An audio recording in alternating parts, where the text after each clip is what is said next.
29 September 2024ರಂದು ನಡೆದಂಥ ಕಡ್ಡಾಯ ಕನ್ನಡ ಪರೀಕ್ಷೆ. ಗ್ರಾಮ ಆಡಳಿತ ಅಧಿಕಾರಿಯ ಕಡ್ಡಾಯ ಕನ್ನಡ ಪರೀಕ್ಷೆಯಲ್ಲಿ ಏನೆಲ್ಲ ಲೋಪದೋಷಗಳನ್ನು ಮಾಡಿದ್ದಾರೆ ಅಂದರೆ, ಇಲ್ಲಿ ಮೊದಲನೇದಾಗಿ ಇಲ್ಲಿ ನೋಡ್ಬೋದು ನೀವು, ಇದು 10:30 ಮಧ್ಯಾಹ್ನ 10:30 ಆಗಿದೆ. ಆ್ಯಕ್ಚುಲಿ ಇದು ಬೆಳಿಗ್ಗೆ 10:30 ಆಗಬೇಕು. ಬೆಳಿಗ್ಗೆ 10:30. ಆಮೇಲೆ ನೋಡಿ, ಇಲ್ಲೂ ಸಹ ಇದು ಸಹ ಬೆಳಗ್ಗೆ ಆಗಬೇಕು. ಇದನ್ನು ಸಹ ಮಧ್ಯಾಹ್ನ ಅಂತ ಮಾಡಿದ್ದಾರೆ. ಇಲ್ಲೂ ಸಹ ಇದು ಆ್ಯಕ್ಚುಲಿ ಇದು ಮಧ್ಯಾಹ್ನ 12:30 ಆಗಬೇಕಿದು. ಸಂಜೆ 12:30 ಮಾಡಿದ್ದಾರೆ. ಇವ್ರಿಗೆ ಸಂಜೆ 12:30 ಸಂಜೆ ಆಗುತ್ತೋ ಏನೋ ಗೊತ್ತಿಲ್ಲ. ನೋಡಿ, ಇಲ್ಲೂ ಸಹ ಇದು ಬೆಳಿಗ್ಗೆ ಆಗಬೇಕಿತ್ತು. ಕೂಟಡಿಯ ಮೇಲ್ವಿಚಾರಕರಿಂದ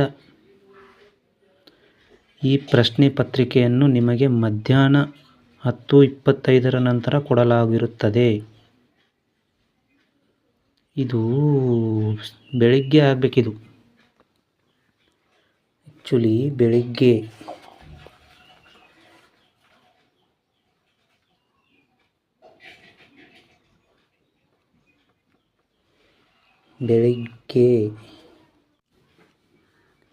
ಆಮೇಲೆ ಇಲ್ಲಿ 61ನೇ ಕ್ವಶನ್ನು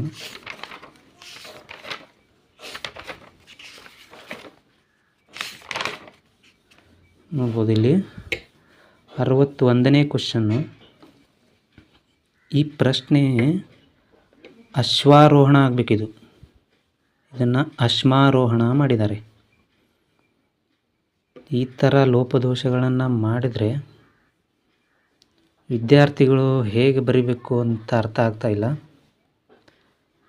ಹೆಸರಿಗೆ ಕನ್ನಡ ಪ್ರಶ್ನೆ ಪತ್ರಿಕೆ, ಕಡ್ಡಾಯ ಕನ್ನಡ ಪ್ರಶ್ನೆ ಪತ್ರಿಕೆ. ನನಗನ್ಸುತ್ತೆ KEA ಪರೀಕ್ಷಾ ಪ್ರಾಧಿಕಾರ ಅಲ್ಲಿ ಯಾರು ಅಧಿಕಾರಿಗಳಿದ್ದಾರೋ ಅವ್ರಿಗೆ ನಾವೆಲ್ಲ ಸೇರಿ ಕಡ್ಡಾಯ ಕನ್ನಡ ಪರೀಕ್ಷೆಯನ್ನು ನಿಗದಿ ಮಾಡಬೇಕು ಅಂತ ನನ್ನ ಅಭಿಪ್ರಾಯ. ಇಷ್ಟೆಲ್ಲ ಲೋಪದೋಷಗಳನ್ನು ಮಾಡೋದಕ್ಕೆ ಹೇಗೆ ಸಾಧ್ಯ ಅಂತ ಅರ್ಥ ಆಗ್ತಾ ಇಲ್ಲ. ಏನೋ ಆಗಿದೆ.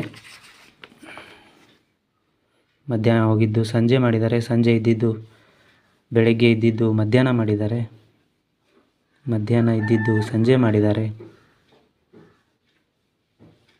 ಇವರೇನೆಲ್ಲ ಆಟ ಆಡ್ತಾ ಇದ್ದಾರೆ ಅಂತ ಅರ್ಥ ಆಗ್ತಾ ಇಲ್ಲ.